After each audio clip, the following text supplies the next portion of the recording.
black paper. I've cut out this bat from an old recycled paper bag.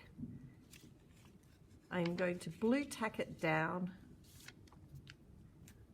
maybe a little bit in the middle as well. So 1, 2, 3. And I'm using oil pastels today. Now, when I use oil pastels, I work from dark to light. So I'm going to choose all warm colours for a sunset sky, as though my bat is in the sky. And I'm going to work from the bat out. I don't want to go this way or the pastel might go underneath.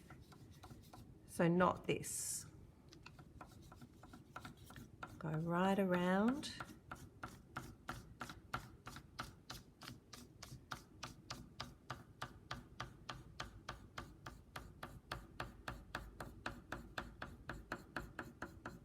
And what's happening, I'll just peel it off, show you, that you are going to be left with the bat shape. So the more pastel you can put around the edge, the sharper the bat wing will look. How about that? That's better. I'm getting more of that definition in the points of the wing there.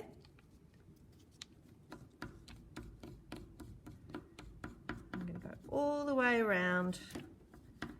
Now if I rub this way, I might end up with little squiggles underneath. See? I'll show you. See how it went in? Not what I want. So just go one way. Oh, my blue tack fell off.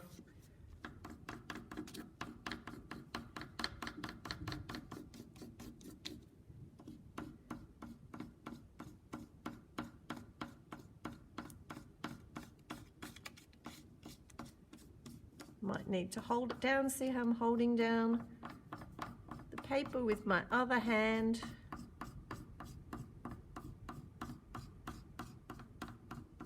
Nice.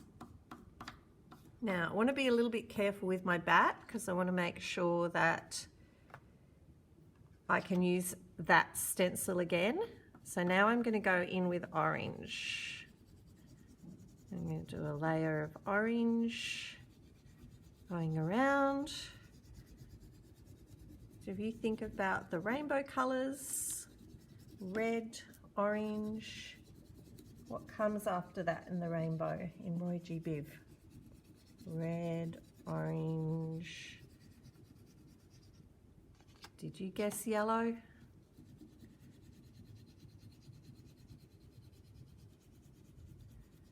going to go all the way around.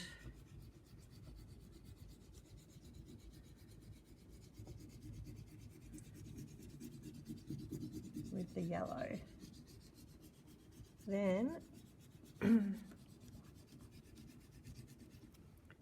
going to peel off, oh, I'm just going to shake off that extra oil pastel, peel off, take my blue tack off, and I should have a bat in a night sky. Look at that, that's super cool.